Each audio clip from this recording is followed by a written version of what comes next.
지난해 국내 이커머스 시장 규모가 사상 최초로 161조 원을 돌파했습니다.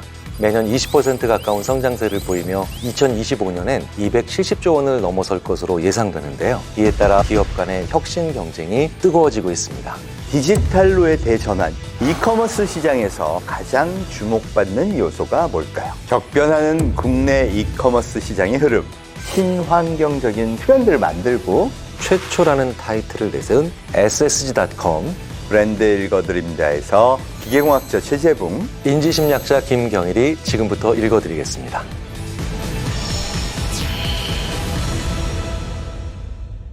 인기가 있고 미래가 있는 브랜드들은 공통점이 있습니다. 바로 팬덤이 존재하고 아주 탄탄하다는 것인데요. 새로운 소비 세력인 MZ세대는 저거 쿨한데? 야, 나도 저거 따라할래 하면서 꽂히는 게 특징입니다. 그렇게 팬덤이 만들어지는데 이게 어마어마한 파워를 만들어내죠. 이런 팬덤 문화를 브랜드 네이밍을 통해 시도한 곳이 있습니다. 바로 손가락 하나로 쓱 광고를 유행시킨 쓱닷컴이죠. 신생 브랜드를 소비자에게 각인시키는 방법 중 하나가 이름을 잘 짓는 겁니다. 신세계 그룹의 통합 온라인몰을 준비하던 당시 직원들이 신세계 영문 머리 글자인 SSG 초성을 소리나는 대로 발음해서 쓱이라고 부르고 있었습니다. 쓱 인터넷 쇼핑을 하거나 손가락 쓱 구매한다, 중의적인 의미까지 포함시켜서 이거 너무 괜찮다, MZ세대들이 좋아하는 트렌드도 맞추고 심플한 것 같은데 그래서 임팩트도 강렬하고, 그래서 회사 내부에서 부르던 별칭 아예 브랜드 네임으로 정했다고 합니다. 그리고 배우 공유 씨와 공효진 씨가 광고 모델을 맡으면서 수많은 패러디와 밈이 만들어졌고요. 쓱세권, 스케일 등 여러 가지 신조어까지 생기면서 소비자의 뇌리에 쓱이란 이름이 각인돼 버린 것이죠.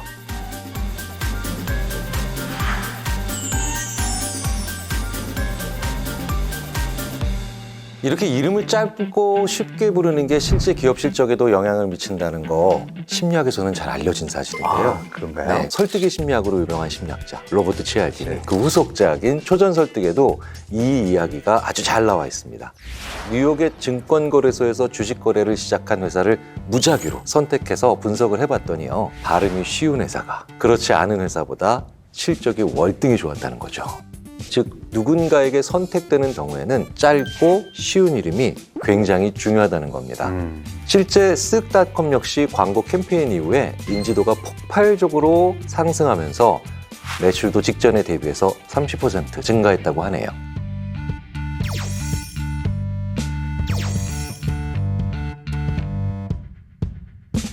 저는 이 디지털로의 대전환, 이게 4차 산업혁명의 본질이라고 생각합니다. 우리가 어느샌가 스마트폰을 기반으로 디지털이라는 것을 표준처럼 쓰고 있어요. 방송도 유튜브 보고요. 은행도 이걸로 해결하고요. 무슨 얘기냐면 새로운 대륙에 인류가 이전한 거라고 저는 생각합니다. 세계관이 달라요. 이제는 대기업들이 디지털 신대륙에서 세계관을 디지털이 표준이야, 이렇게 정하고 가야 된다는 거죠. 그걸 저는 쓱닷컴이 제대로 보여준 거라고 생각합니다. 특히 이름을 신세계가 아니라 쓱닷컴이야, 새로운 도전을 하는구나, 그런 브랜딩 효과가 있었던 거고, 앞으로 이 오프라인 대륙에서 디지털 신대륙으로 이동하는 모든 기업들은 새로운 세계관을 무장하고 출발하는 게 성공의 유일한 방법이라고 저는 생각합니다. 심리학에 이런 얘기가 있습니다. 내가 왜 새로운 상황에 가야 되는가 묻는다면 당신이 가지고 있는 도구를 새로운 시각으로 보기 위해서 새로운 곳에 가야 된다. 내가 칼을 들고 싸움터에서 전쟁을 했던 사람이라면 식당이라는 상황에 들어가려면 요리를 할 수 있는 물건으로 내 도구를 볼 수 있다는 거죠. 그래서 이렇게 새로운 세상에 진출한다는 것은 개척한다는 느낌만 있는 게 아니라 내가 가지고 있는 기술이나 도구를 새로운 시선으로 볼 수 있는 기회를 만들기도 한다는 거죠.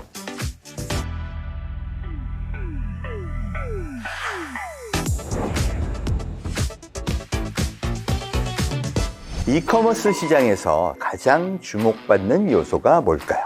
전 세계 이커머스 기업들이 고민하고 연구한 게 바로 빠르고 안전하고 편리한 배송 시스템입니다. 아마존은 드론을 활용해 택배 시범 서비스를 개시했었고요. 국내는 지금 새벽 배송 전쟁이 붙어 있죠. SSG.com만 보더라도요, 새벽 배송 시작 이후에 약 1년 만에 누적 주문 270만 건, 구매 고객이 72만 명을 넘었다고 합니다. 대단하네요.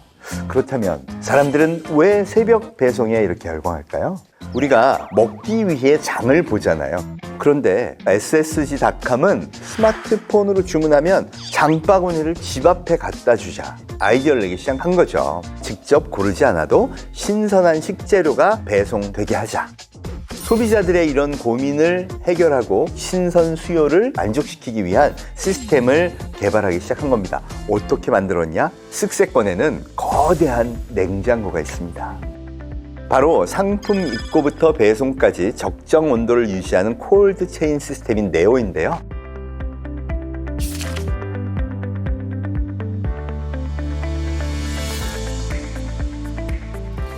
상품 입출고가 이루어지는 작업 공간은 계절과 상관없이 365일 영상 10도, 그리고 신선식품 작업장 전체는 영상 8도를 유지한다고 합니다. 상품 입고부터 고객 집 앞까지 단 한 번도 상온에 노출되지 않도록 배송 전 과정을 관리하니까 정말 신선하게 집에 올 수 있다는 거죠. 또 다른 특징이 뭐냐? 이제 여기 공학이 또 개입을 합니다.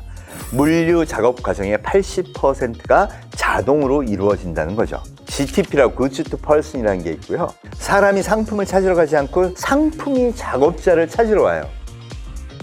그리고 라면, 즉석밥 이렇게 구매 빈도가 높은 상품 선별에 최적화되어 있는 DPS, 디지털 피킹 시스템 등 기술적으로 아주 디테일한 것들을 개발해서 물류 전체의 80%를 자동화시키자.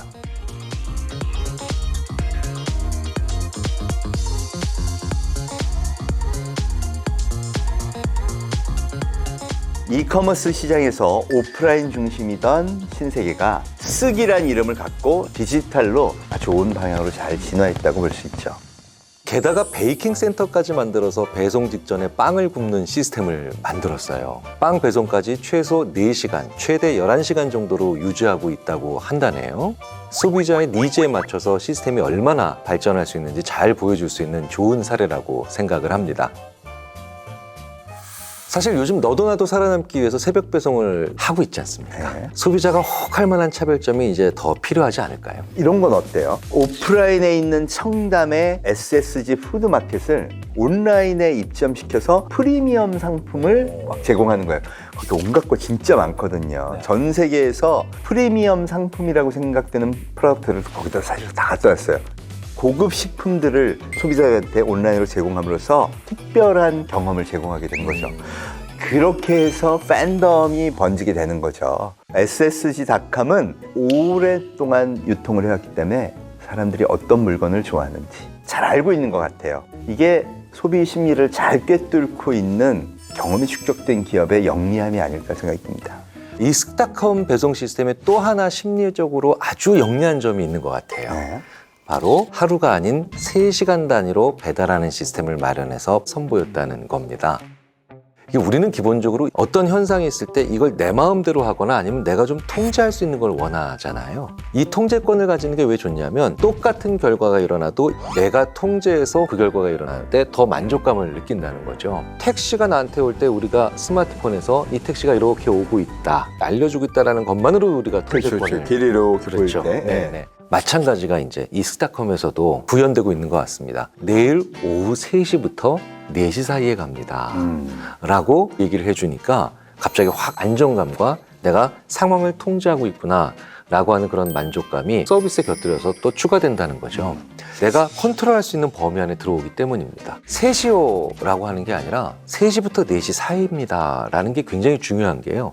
사람들은 어느 지점이 확실히 정확한 것보다 범위를 아는 것을 굉장히 좋아한다는 거죠. 네, 그 범위 내에서 내가 컨트롤할 수 있다는 여지를 많이 느끼고 이 정도면 내가 앞뒤로 어느 것을 해야 될지도 많이 생각을 할 수 있기 때문이죠.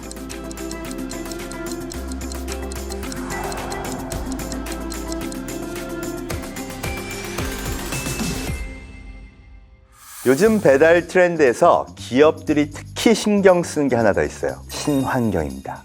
재활용 보냉 가방, 전기 배송차, 종이 봉투 등 환경에 적극적인 투자를 하는데요. 그 이유는 과연 무엇일까? 바로 팬덤 때문입니다.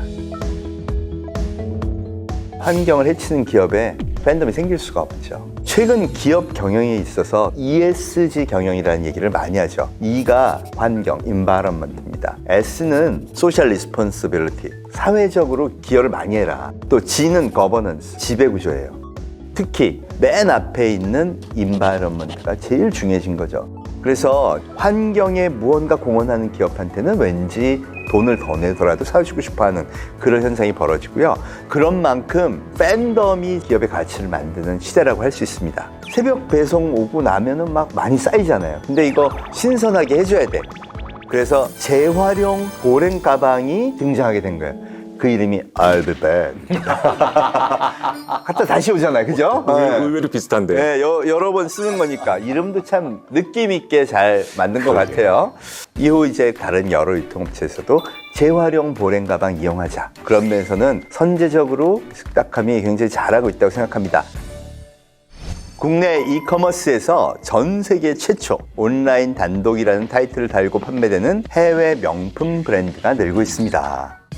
오프라인에서도 잘 나가는 명품들 막 줄 서서 사잖아요. 그런데 왜 앞다퉈 온라인으로 들어오는 걸까요? 바로 소비자가 바뀌었기 때문이죠. 표준 인류를 포노 사피엔스, 스마트폰을 신체의 일부처럼 쓰는 인류라고 하잖아요. 이 인류한테는 온라인이 표준인 거예요. 그러니 표준 문명에 들어가지 않고는 미래는 없다고 보는 거죠. 잘 나가는 명품들도 미래를 위해서 지금의 소비자하고 세계관을 맞추고 있는 거라고 생각을 합니다. 쓱닷컴이 이런 명품 브랜드를 단독 입점하는 것에 굉장히 적극적입니다. 미국 명품 브랜드 생레브, 프랑스 럭셔리 브랜드 로저비비에, 그리고 리치몬드의 하이엔드 시계 브랜드인 파네라이 등을 국내 최초로 선보인 겁니다. 이런 명품 브랜드들은 또 팬이 굉장히 강력하게 있잖아요. 그러니까 이 사람들 깜짝 놀라는 거야. 야, 이런 게 온라인에 와?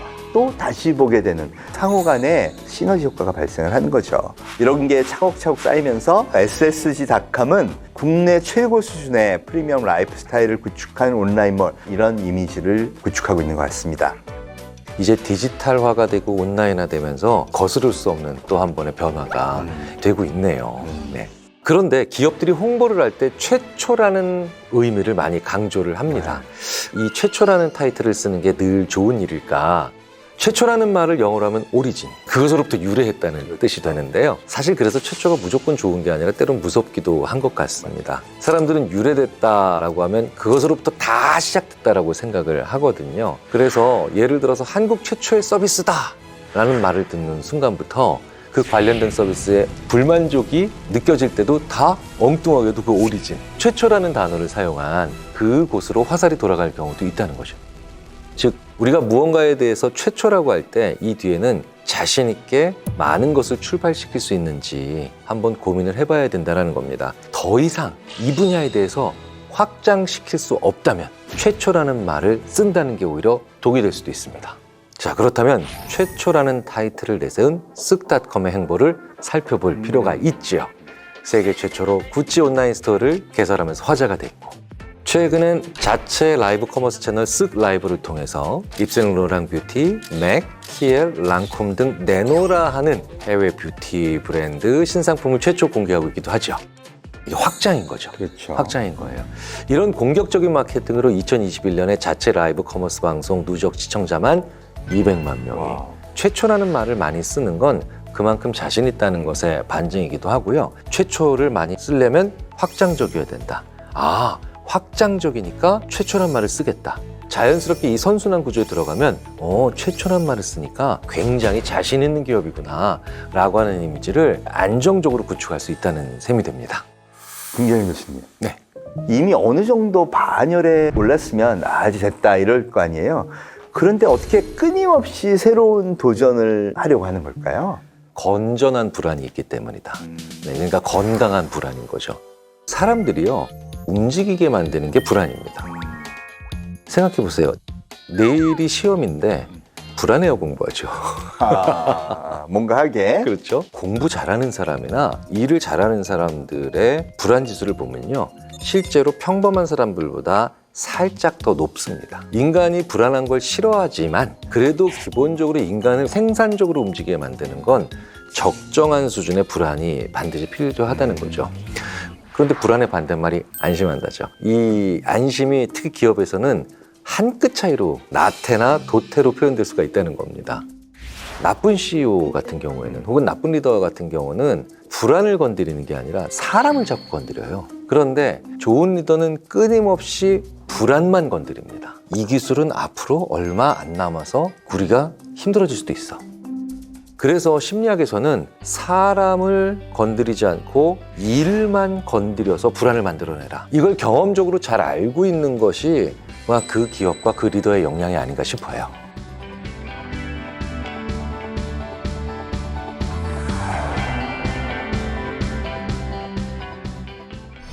점점 치열해지는 국내 이커머스 시장.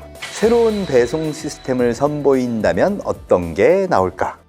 어떤 아파트 단지에 가면 그 아파트를 담당하고 있는 로봇이 있어요. 부릉부릉 하고 가서 배달을 해주잖아요. 그러면 로봇가 딱 나와서 대기하고 있다가 주세요 그러면 집어넣어. 그러면 몇 동 몇 호 딱 누르면 얘가 찾아가. 그럼 어떤 효과가 생기냐 하면 물류나 배송에서 제일 중요한 걸 라스트 마일이라 그러거든요. 집 앞 도어까지가 제일 어려워요. 로봇가 그걸 해결해 준다 그러면 물류 회사도 굉장히 좋아지는 거고 거기서 일을 하시는 분들도 노동력을 크게 감소할 수 있는 거고 그런 새로운 배송 시스템, 보다 나은 경험을 할 수 있고 보다 나은 근무 여건을 할 수 있는 시스템들이 계속 등장해서 이 혁신을 이어가지 않을까 저는 이렇게 생각을 합니다. 자, 그렇다면 저는 또 심리학자니까 이런 생각도 한번 해봅니다. 우리는 스탠다드보다 더 위에 있는 걸 프리미엄이라고 하잖아요. 우리 모두는 배송기사님으로부터 건네받은 물건을 훨씬 더 즐겁게 개봉했던 그런 기억들을 가지고 있거든요. 워낙에 이쪽 분야의 일이 노동량도 많았고 여러 가지 변수들이 많아서 이분들의 밝은 모습을 보지 못하게 된 게 꽤 오래전인 것 같아요. 그래서 오히려 밝고 행복한 분들이 직접 내 손에 바로 건네주는 그런 서비스가 프리미엄이 됐으면 좋겠습니다. 그러니까 우리는 물건을 주고받는 것 같지만 사실은 그 외에 정말 중요한 부분인 마음, 정서, 감정을 주고받거든요. 결국은 답은 인간인 것 같습니다. 사람이 답이다. Everything changes every which way.